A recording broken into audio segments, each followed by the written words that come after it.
Hey, what's up guys? Welcome back. In today's video, I'm going to be teaching you how to play ESDF. Not just what it is, but why does it work so well and why more people probably should be using it already. This video is going to be made up of 5 main sections. Starting off with number 1, what is ESDF and how is it different from WASD? Then I'll walk you through why you'd even consider playing ESDF and what might be the benefits that come along with it. After that, I'll walk you through how to set it up and how to play ESDF, followed by a bunch of my tips and tricks that I've gathered over the last 6 years of playing this keyboard layout, and how you can make the transition feel smooth and comfortable for you. Just as a quick disclaimer, I am playing Fortnite in the examples, but this tutorial pretty much applies to any game that you want to play.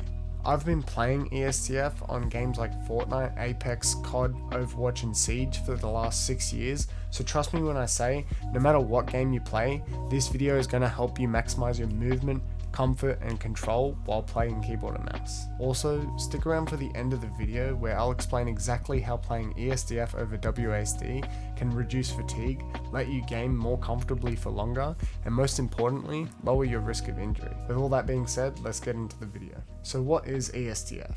ESDF is a way to move around in games that use keyboard and mouse instead of the more commonly used WASD keys. And here's the part that most people don't know. Modern keyboards are built around what's called the home row. See the 2 little bumps on the keys F and J? That's the keys where both your index fingers should rest while typing. ESDF puts your finger positioning back into the correct position on the home row and gives you countless advantages. But if you grab those WASD keys and shift those 4 movement keys of left, right, up and down to the right on your keyboard by just 1 key, then this becomes ESDF. And that's basically the core difference between WASD and ESDF. You move W to E, A to S, S to D, and D to F, and there you go, ESDF. Gamers play ESDF mainly because it offers real practical advantages over WASD, which leads me to my next point of why you should even consider switching to ESDF. This is hands down the number 1 point you want to listen in on and take away from this video, and I'm going to start talking about it right now. So why play ESDF? The most obvious reason why you should play ESDF over WASD is due to more keys being in reach on your keyboard at once. Let me show you what I mean by that. Well, when you play using WASD, there's a lot less keybinds you can use on the left side of your movement keys, and this usually ends up with your little fingers not doing very much on the keyboard. Your index finger, however, is forced to take on all the other keybinds on the right side of your movement keys at the same time, which is kind of ridiculous when you think about it. By moving your movement keys 1 key to the right, you now end up with more keys for your pinky and ring finger to use, so you can now press more binds while still using the normal keys you would usually press with your index finger. This is really important because now instead of taking your index finger off one of your movement keys constantly to press other keys, you can balance the workload over your whole hand, allowing you to press keys that are closer to your baseline of movement keys and thus making every action faster while ensuring you make less mistakes and don't press the wrong keys. Just take a look at this example.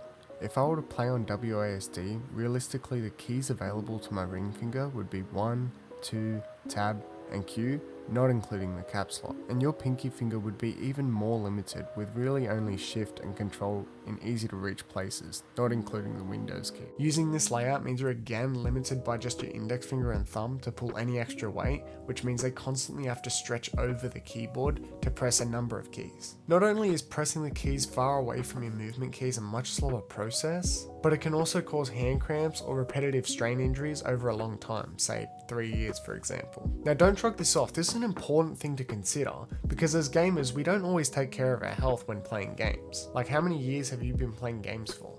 Okay, for a gamer who plays constantly ESDF, your little fingers get access to all the keybinds I just mentioned, with the addition of extra keys like 3, W, A for your ring finger, as well as Z and Alt for your pinky finger. And with a lot of keybind intensive games, you're not constantly having to strain to get to the other keys all the time, which is a nice bonus. Basically, the more keybinds you can press without taking those fingers that sit on the movement keys off or far away from the movement keys, the faster your combined inputs are going to be.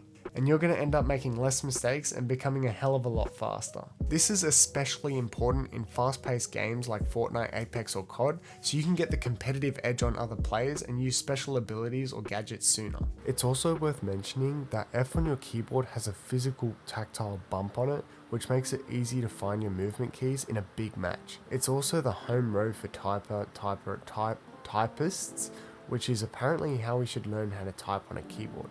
I say should learn because I'm still here typing with 2 fingers still, but that's besides the point. Now I know ESDF might feel a little bit weird at first, especially when your little fingers aren't that strong yet, but don't worry, in this next section I'll be talking about how to set up ESDF, how to play it properly, and later on what tips and tricks I have for you to become really good at ESDF as fast as possible. So to physically set the keybinds, you want to go into your game menu and change WASD to ESDF for your movement. Now here's the critical part people don't remember when setting keybinds. You want to think about whatever game it is that you're playing, and you want to come up with the most commonly used keybinds for those games. I'm talking the ones you use without even thinking. For Fortnite, this would be binds like pickup, builds, reload, and edit.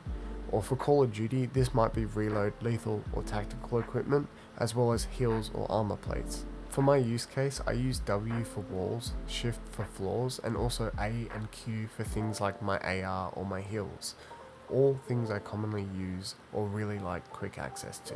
The easiest part about switching to ESDF from WASD is the fact that you can still set a lot of the binds you would use on WASD, but just shift them a key over like you did with your movement keys.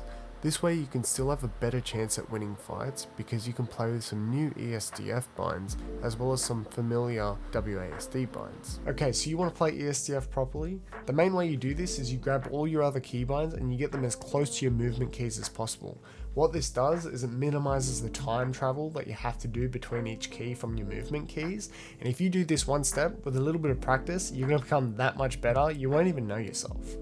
So if we look at my ESDF binds in Fortnite, they're not perfectly optimal, but they follow the same principle.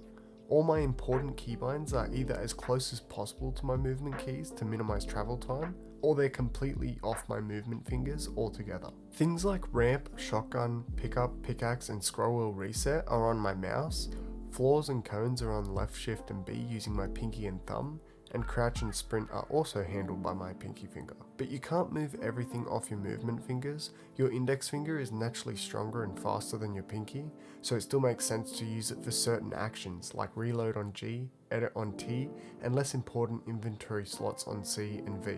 Here's my favorite part about switching to ESDF. My ring finger actually has an evenly spaced workload instead of my index finger doing half its job.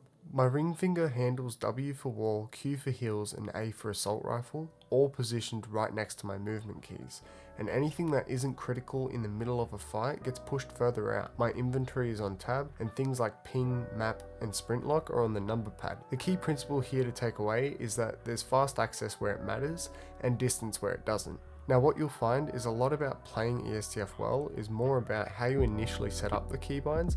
Follow these principles I just showed, paired with some practice, and you'll naturally become a better player.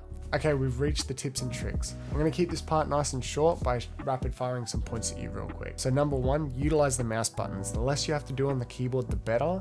And to win extra fights while you're starting out while switching to ESDF, I recommend putting the 2 most important keybinds to you to win fights on that mouse button. For me, that was shotgun and ramp. Number 2 is going to be saving critical keybinds for stronger fingers like your index finger. In Fortnite, the editing keybind is a common key that you need to press, so saving that for R or G, which is right next to your movement keys, is going to allow for more control and faster access. Number 3, keep all the other important keybinds next to your movement keys. The whole point of switching to ESDF is to make every key press faster, and that includes your movement binds. Tip number 4 is going to be just practice. I hate to say it, but practice really does make perfect, and if you keep it up and stick to it, you'll be good at it in no time. Number 5, don't underestimate it. Your pinky and your thumb are the most important fingers to consider binding your other keybinds to, because this will keep your other 3 fingers glued to the movement keys, which will again make you better.